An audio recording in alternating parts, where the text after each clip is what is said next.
Wynn, and welcome to Wellness Wednesday with 3W. Wellness Wednesday is sponsored by 3W Medical, a medical clinic that provides free reproductive health care services for women in the Seattle area.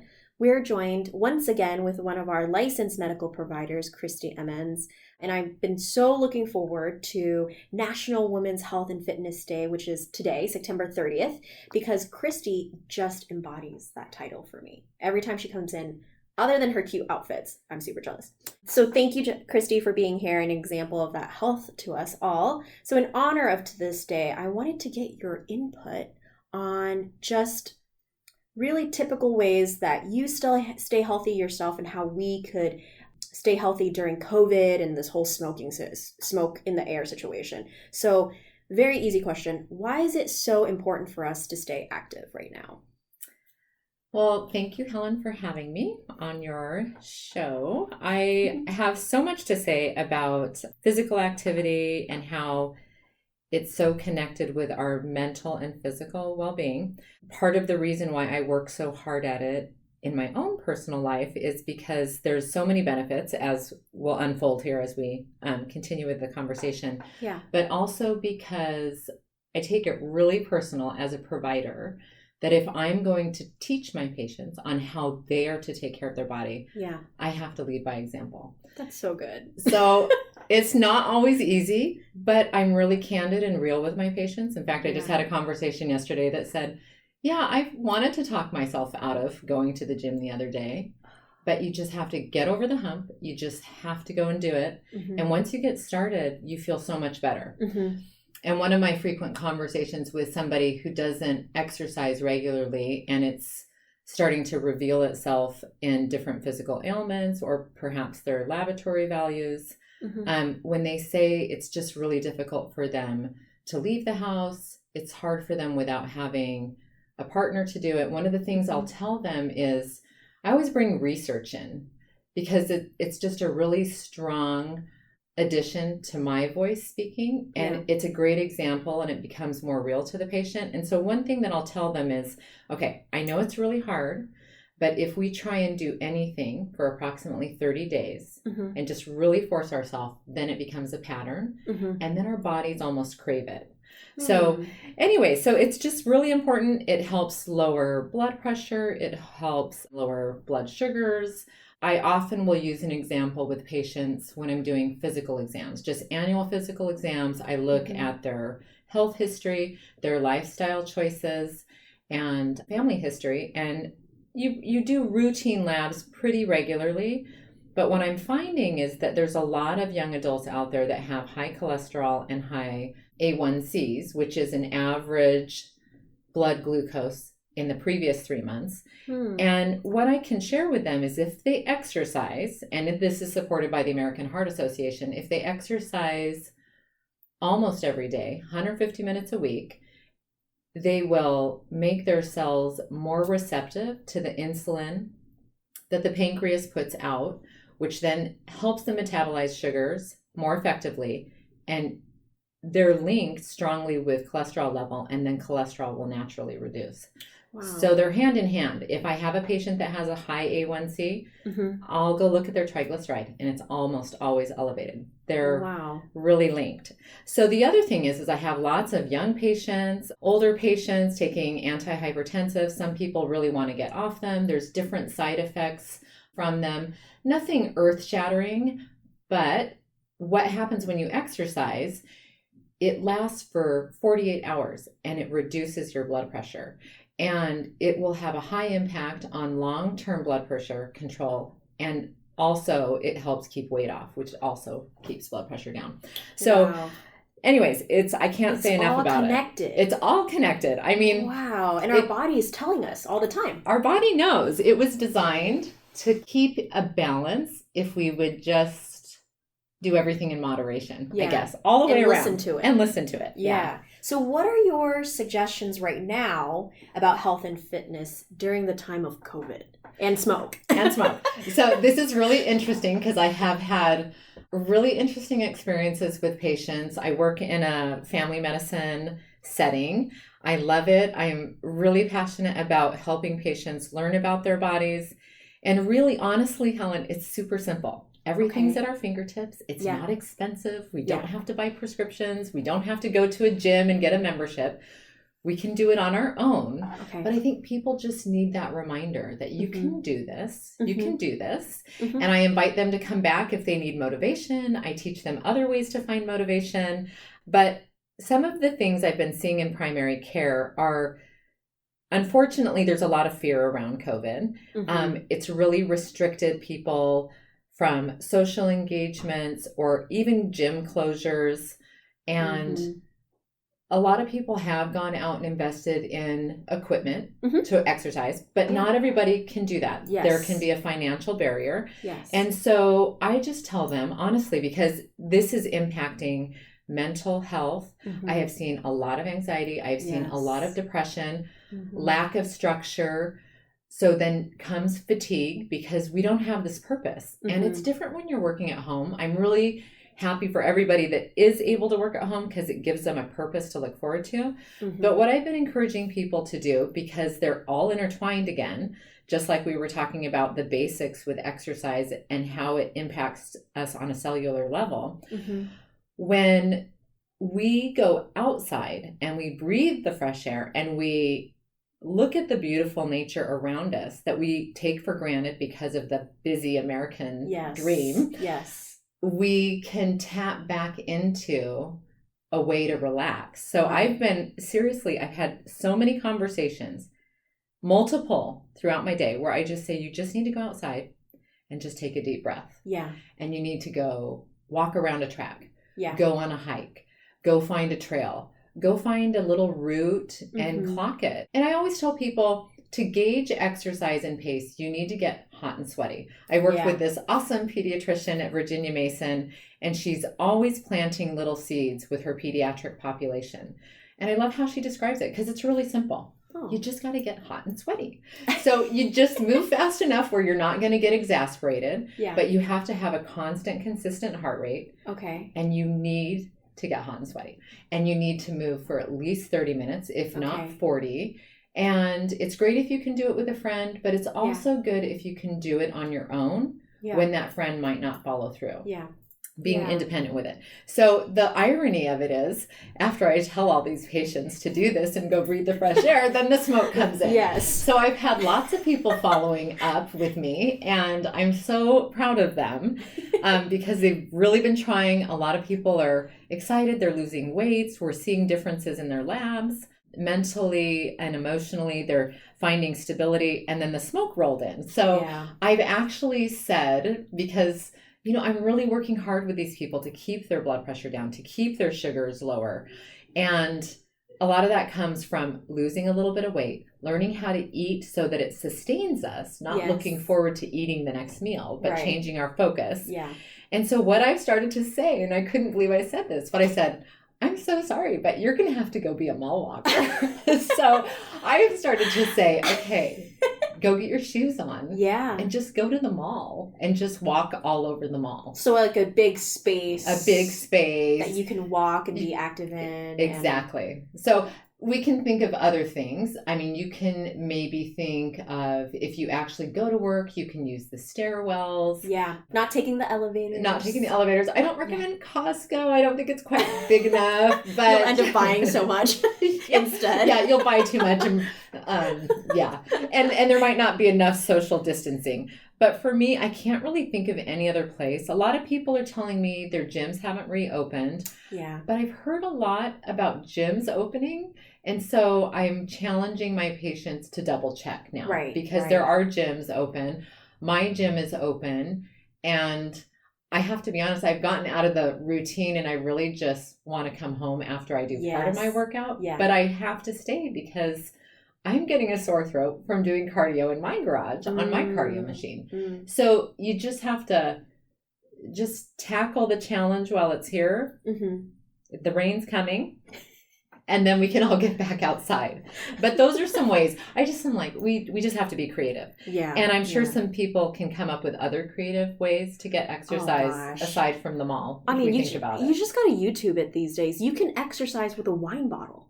As weights. I've seen so many videos. Oh my goodness. And you see, I'm not on YouTube enough to know this, but there's tons of exercise programs at home. Yes. Yeah, I follow this girl and she used wine bottles because she's like, all the weights are backed up and order on Amazon, so just grab your wine bottle and those are your weights. And she was like lifting it. She's like, this feels silly, but at least I feel something moving.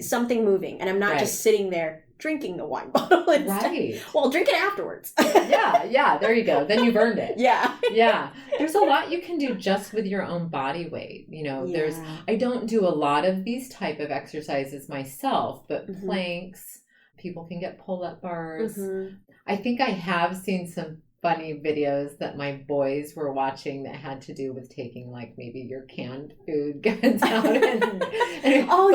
but actually we're just meant to move. Paint cans, your chair, like you can do like, I don't know, the little dips, dips for your on triceps. The chair. So, and there's tons of people out there that are already working and doing the footwork for us, like the gal with the wine bottle. Yes. So there's tons of, if you just Googled it, you would just get a plethora of information. Oh my gosh, yeah. YouTube is just, there's thousands of at-home videos of working out with random things in your house, and like if you're in an apartment, how to work out quietly. Oh, that's good. Like if you're on the top floor or something, how to work out quietly. It's hilarious. Oh, that's good. I'm gonna have to look those up. Yeah. So it sounds like you're so passionate about this, which is so great and encouraging, because I talk myself out of working out all the time. I am that person that's like, I'm tired, I've been on my feet, I don't want to do it. But there is something about getting your heart rate up and feeling like you accomplished something, which is crazy, but it really is a psychological thing at the end of the day. So why is it so important for you personally, other than like walking that walk and like practicing what you preach? But what else? Why is it so important for you? The reason it's so important, this is so funny, I did this when you're in high school, and I know every high school is different. You often have to do some big senior project or paper. Yeah. And I don't know how I fell upon this, but I decided to research exercise. And I did this massively in-depth senior project on exercise. That's so you. I can totally see that. I just researched it, and I loved my teacher. He was just awesome. We called him Mr. Fremantle. But he was just super encouraging, and I learned a ton through doing that. And for me, it really helped me. It's what I use to help me get through life, because I know at a cellular level what it's doing. I know there's times where we struggle with transitions, depression, anxiety, stress, all of these ebb and flow in everybody's lives. But I know from this research, and this is where the foundation really was built from. And another little off story, I used to be teased when I was in middle school for being too heavy. What? I remembered the boys calling me Thunder Thighs. And, it's amazing because little things happen in our past that we kind of remember. Yeah. And I'd love to see all these people now and wonder whose thighs are thundering. But anyways, I love a challenge. And like I said, Helen, it's not always easy. And probably my college years were the most difficult because I was tired. I was working. I was going to the university. Yeah. It's hard to go and exercise at the end of the day. Yes. And I'm not into diets. I don't do Weight Watchers. I don't endorse any diets with my patients. I've seen some things that I think, I've seen good results with this, and I tuck it away in my mind. But I really don't want to endorse something because I don't know how it's going to impact anyone. Right. So for me, it's a balance of the energy that we put in our mouth and the energy that we're expending, whether it's in the day of work, our exercise routine. I think it's really interesting because I've seen weight go up dramatically with COVID. Being isolated has been detrimental in many different aspects of life. Yeah. So when we think about daily activities of living, getting up out of bed, making our coffee, going to work, whatever we end up doing at work, we're constantly doing these little movements. Maybe not if we're sitting at a desk, but when we're in the kitchen preparing a meal, we actually do expend some energy making it, lifting things, doing dishes. And so if that kind of comes to a stop because we're grazing all day or lifestyles and activities have changed, people put on a little bit more weight. Plus, we're snacking more because it's just there. Yeah. Or we're bored. What do we do next? And it's cold. And it's cold. Yes. And I want to drink pumpkin everything. Yeah, pumpkin everything. Or let's see, it's happy hour at 11 o'clock in the morning instead of, so there's a lot of this going on. So for me, exercise has just become just a foundation of my life, not without struggle, but I know that when I exercise, and for me, this is why cardio is so important, and maybe why I'm not so drawn to the in the home, because I want to really get my heart rate up. Although there's great programs out there that get your heart rate up. What's happening at a cellular level is it's increasing natural endorphins in your brain. And when you have increased endorphins, what those do for you is they stabilize your mood. They act as natural painkillers. They mimic properties of morphine, dopamine is increased. So there's all of this stuff that's going on. And I have heard from a colleague of mine of an article. I haven't read it myself. I've looked for it. I haven't found it. But I absolutely believe it, because when you increase dopamine and you're manipulating at a natural level through exercise, the chemicals in your brain that stabilize your mood, it mimics an antidepressant.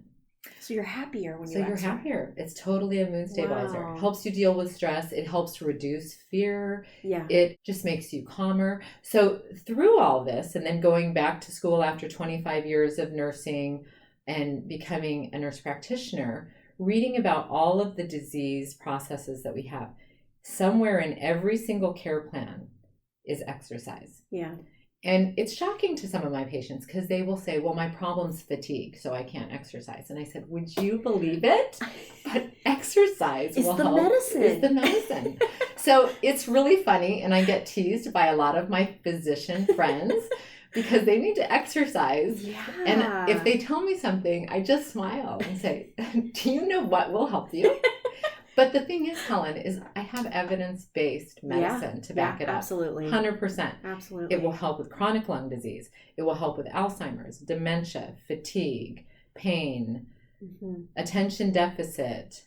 I read an article that if you're having a panic attack, you can stop the panic attack by running down the road. Just start running and it breaks it. So exercise is amazing to me. So what do you do every day? What's your routine for exercise? Well, I do make a lot of sacrifices in life. If you talked to my family, they would say the same. Like, oh my God, Mom, I'm not going to the gym with you because I don't want to be there all day. And, I honestly never would have gone to the gym, Helen. But in the past, when my kids were younger and I was pushing him in a double stroller with suspension and two dogs on both sides, seriously, I live out in an unincorporated area in the country, and I have been chased by a lot of dogs. And I actually have had some dogs get in dog fights with my dogs. And so my husband finally said, well, we need to stop this. So I think you need to join the gym. So I did not want to go to the gym. And I really can relate to patients that say, I don't want to go to the gym. I'm so self-conscious. Yes. Because I'm also not about wearing the latest fashion to the gym. I don't put makeup on. Oh my gosh. And so it's kind of a barrier you just have to push yourself through, which I did. And there would be times where I was like, I don't want to go to the gym because I don't want to see so-and-so and blah, blah, blah. And the time I go is senior citizen hours. So they are not on a time schedule and they love to talk. But they're delightful people. And I'm learning to be bold and say, I'm sorry, I can't talk to you about this because I actually have to work. But so what I do is, that's how I ended up in the gym. I wouldn't have been at the gym. But then I just it became an addiction for me. It's something I knew would be good for me. It would help me have a strong core. So when I'm involved in patient care, because at that time I was working inpatient hospital most of the time, it really supports us in our daily work.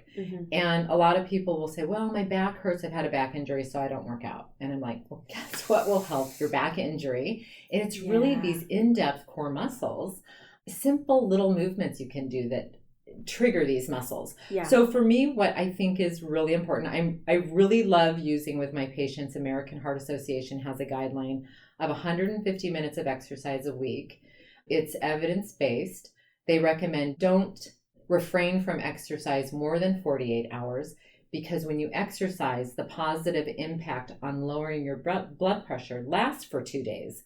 So I feel strongly about that. So I really try and do cardio almost every day of the week. Okay. I do take a couple days off, and my husband would joke with me about this and say, yeah, it's just so she can get to work, because I will actually take a financial sacrifice.